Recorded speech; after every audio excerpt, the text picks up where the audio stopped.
Bismillahirrahmanirrahim. Assalamualaikum warahmatullahi wabarakatuh. Innal hamdalillah nahmaduhu wa nasta'inuhu wa nastaghfiruh wa na'udzu billahi min sururi anfusina wa min sayyiati a'malina. May yahdihillahu fala mudilla lahu wa may yudlilhu fala hadiyalah. Asyhadu an la ilaha illallah wahdahu la syarikalah wa asyhadu anna Muhammadan abduhu wa rasuluhu la nabiyya ba'da. Allahumma salli ala sayyidina Muhammad wa ala alihi wa sahbihi ajma'in amma ba'd. Alhamdulillah, bersyukur kita kehadirat Allah Subhanahu wa ta'ala yang dengan rahmat dan karunia-Nya kita masih diberi kesempatan untuk menghirup udara yang penuh rahmat dan ampunan ini di detik-detik terakhir berakhirnya bulan suci Ramadan. Masya Allah, ahwat fillah, Ramadan yang kita tunggu-tunggu 11 bulan sebelum ini, dan akhirnya kita mendapatinya, kita hidup di masanya, dan kita menghitung hari dari hari pertama, kedua, dan ketiga. Tapi inilah bukti bagaimana yang namanya dunia ini memang hanya sekejap mata. Tiba-tiba kita baru tersadar bahwa Ramadan telah memasuki bukan lagi 10 hari terakhir, tapi mungkin hanya tinggal hitungan beberapa hari saja. Semoga Allah mengampuni segala kelalaian dan kelemahan kita, dan semoga Allah masih memberikan hidayah dan kekuatan kepada kita untuk bisa mengisi sisa-sisa kesempatan yang tersisa yang Allah berikan kepada kita ini dengan memaksimalkan, betul-betul memaksimalkan amal-amal salih kita. Masya Allah, jazakumullah khair kepada semuanya, dan semoga pertemuan kita hari ini membawa manfaat yang banyak, terutama untuk diri kita, keluarga kita, dan pada umumnya masyarakat di sekitar kita. Teman-teman yang dirahmati Allah, hari ini kita akan membahas sebuah tema, yaitu bersahabat dengan Al-Quran. Masya Allah, sebelumnya saya mohon maaf karena jadwal cukup padat, saya tidak sempat menyiapkan bahan tulisan ataupun PPT. Hari ini pun ini kajian yang kedua di hari ini, tapi semoga tidak mengurangi kualitas kajian kita hari ini. Ya. Teman-teman yang dirahmati Allah, bersahabat dengan Al-Quran, Masya Allah. Kalau kita bicara tentang Al-Quranul Karim, sesungguhnya kita sedang bicara tentang sesuatu yang maha dahsyat, luar biasa, bukan sesuatu yang biasa. Kalau kita bicara tentang Al-Quran, kita bicara tentang kalamullah, yang merupakan mukjizat yang Allah berikan kepada Nabi Muhammad sallallahu alaihi wasallam, yang diriwayatkan secara mutawatir, ya, karena setelah mendapatkan wahyu dari Allah, Rasulullah langsung menyampaikan kepada para sahabatnya, dan senantiasa dijaga oleh Allah, dan membacanya adalah bernilai ibadah. Al-Quran adalah kalamullah, firman Allah, perkataan Allah, bukan ciptaan Allah. Maka Al-Quran adalah sempurna, dan kesempurnaannya menyeluruh sebagaimana kesempurnaan Allah sebagai Khalik, sebagai pencipta kita. Tidak ada kekurangan sedikit pun dalam Al-Quran, karena Al-Quran adalah perkataan Allah. Jadi akhwat fillah rahimakumullah, Allah, Tuhan yang kita sembah, Tuhan yang kita mintai pertolongan, Tuhan yang selalu kita sebut namanya, ya, Ia adalah Tuhan yang menginginkan kebaikan bagi kita semua, menginginkan keselamatan bagi kita semua. Maka atas kasih sayangnya, Ia menuntun kita agar mengisi hidup kita dengan sebaik-baik cara hidup. Dan bagaimana Ia menuntun kita? Ia membimbing kita dengan perkataannya, dengan nasihatnya, dengan pelajarannya, dengan petunjuknya. Dan itulah yang ada di dalam Al-Quran.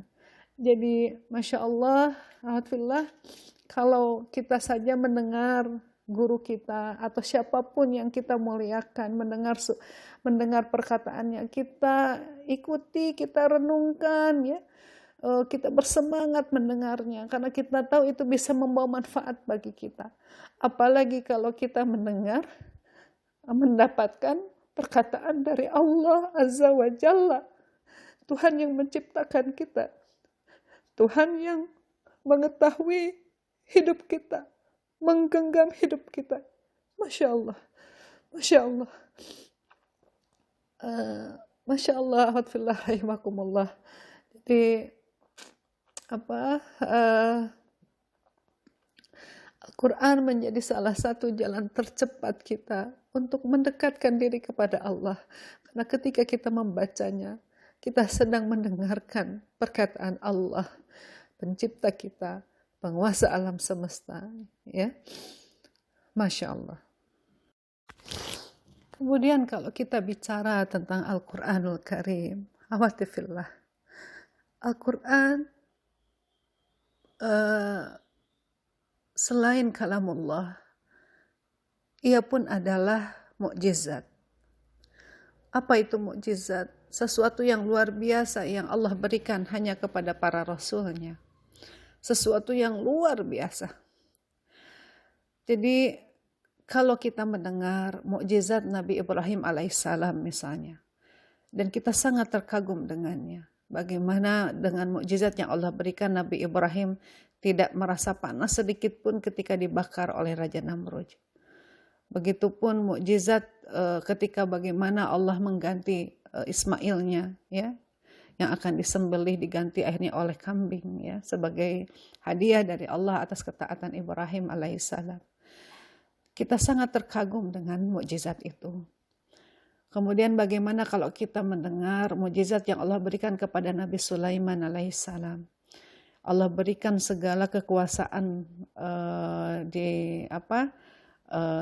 di bumi ini, dan bukan hanya kepada kekuasaan kepada manusia, tapi juga seluruh makhluk Allah, termasuk jin yang gaib, binatang dan semuanya. Ya, itu sangat luar biasa, mukjizat yang sangat luar biasa. Kalau kita mendengar bagaimana mukjizat Allah yang Allah berikan kepada Nabi Musa alaihissalam, Allah jadikan Nabi Musa mampu membelah lautan. Kita pun sangat terkagum, luar biasa mukjizat yang Allah berikan kepada Nabi Musa. Kalau kita mendengar mukjizat yang Allah berikan kepada Nabi Isa alaihissalam, luar biasa. Allah bisa menjadikan Nabi Isa menghidupkan orang mati. Itulah mukjizat luar biasa.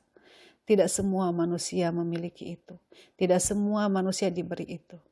Tapi tahukah akhwat, ingatkah akhwat, ada satu mukjizat yang terbesar, melebihi kedahsyatan mukjizat-mukjizat yang tadi kita bahas. Melebihi kedahsyatan mukjizatnya Nabi Musa yang membelah laut, melebihi kedahsyatan mukjizatnya Nabi Isa yang bisa menghidupkan orang mati, dan kehebatan nabi-nabi yang lain yang diberi mukjizat oleh Allah. Apa mukjizat terbesar itu? Itulah Al-Quranul Karim, mukjizat terbesar Allah yang Allah berikan kepada kita. Diberikan kepada Nabi Muhammad sallallahu alaihi wasallam. Dan kemurahan Allah, mukjizat itu dibagikan kepada kita semua. Dan hari ini mukjizat itu ada di tangan kita, ada di hadapan kita. Maka dahsyatnya mukjizat itu bukan hanya akan mengubah Rasulullah dan para sahabat di zamannya, tapi mukjizat terbesar itu akan bisa mengubah seluruh peradaban manusia, termasuk kehidupan kita.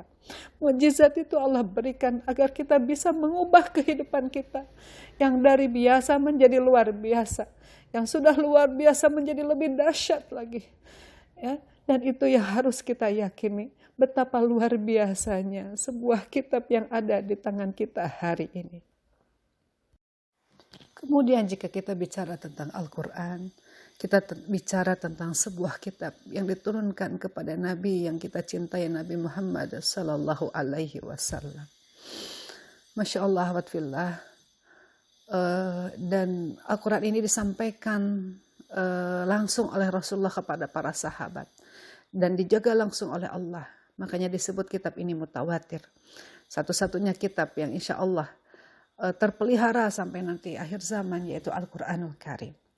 Maka ahwat fillah, kalau kita sangat mencintai Nabi kita betapa kagumnya kita dan betapa bersyukurnya kita mengenal sosok Rasulullah Sallallahu Alaihi Wasallam dan para sahabat yang luar biasa, yang mulia gitu ya. Ketahuilah yang para Rasulullah dan para sahabat itu bisa menjadi orang-orang yang mulia karena mereka berpegang kepada Al-Quranul Karim. Para sahabat bisa berubah yang from zero to hero itu karena mereka berpegang kepada Al-Quranul Karim. Ya, kalau kita melihat bagaimana akhlaknya Nabi, bagaimana Nabi mengisi hidup-hidupnya, Nabi mengamalkan Al-Quranul Karim. Maka apa yang kita pegang hari ini adalah yang dipegang oleh Rasulullah dan para sahabat, sehingga menjadikan mereka manusia-manusia mulia. Berarti hari ini pun kita bisa mengikuti jejak langkah mereka, ya, dengan mengikuti jejak langkah Nabi dan para sahabat mengamalkan Al-Quranul Karim. Insya Allah Al-Quran akan membawa perubahan yang besar ke dalam hidup kita. Dan yang terakhir, Al-Quran adalah satu-satunya kitab yang membacanya pun akan bernilai ibadah. Membacanya pun akan membawa kebaikan. Hatta sekalipun kita tidak mengerti artinya. Masya Allah, awatifillah rahimakumullah. Banyak sekali fungsi Al-Quran dalam kehidupan kita. Nanti kita akan bahas di sesi berikutnya. Ya, maka kalaupun kita tidak mengerti artinya, kita hanya membacanya saja, Allah berikan kebaikan. Allah jadikan itu bernilai ibadah. Kenapa? Karena sesungguhnya semua ibadah yang Allah perintahkan kepada kita bukan untuk Allah, tapi untuk kita. Jadi kalau Al-Quran itu membacanya saja ibadah, itu bukan untuk Allah, tapi buat kita. Ya, kenapa? Karena Allah akan memberikan banyak sekali kebaikan. Allah akan memberikan sakinah. Ya, Rasulullah bersabda dalam hadis riwayat Bukhari, ya, yang artinya barang siapa yang bacalah olehmu Al-Quran, karena Al-Quran dan karena barang siapa yang membaca Al-Quran, maka hatinya akan diliputi oleh sakinah dan rahmat. Ya, jadi orang yang membaca Al-Quran, kata Rasul, hatinya pasti akan sakinah, dia akan tenang. Mengapa? Ya, karena secara fitrah setiap manusia itu terhubung dengan Allah. Maka ketika dia gundah gulana, ketika dia membutuhkan pegangan, walaupun dia nggak mengerti, tapi fitrahnya berkata, ya, ketika dia membaca Al-Quran dengan penuh keimanan, keyakinan, insya Allah fitrahnya yang akan akhirnya tersambung dengan zat yang menciptakan dirinya, yaitu Allah Subhanahu wa Ta'ala. Maka walaupun belum mengerti apa yang dibaca, sakinah itu akan datang kepada kita. Apalagi kalau sampai kita memahaminya, mengerti apa yang kita baca, tentu semua kegundahan kita, kegalauan kita akan ada jawabnya. Masya Allah. Juga rahmat, awatillah, Al-Quran itu akan membawa rahmat kepada pembacanya. Kenapa kita butuh rahmat? Butuh kasih sayang Allah. Karena memang orang yang disayangi Allah itu hidupnya insya Allah akan baik. Dia akan diampuni dari segala dosa. Dia akan diberi solusi dari semua permasalahan. Dan dia akan disegerakan pemberiannya di dunia dan di akhirat. Dan masih banyak lagi keutamaan orang yang dirahmati oleh Allah.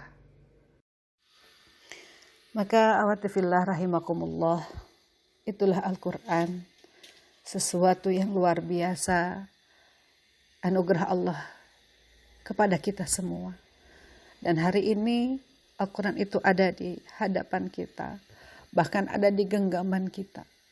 Maka amat sangat sayang jika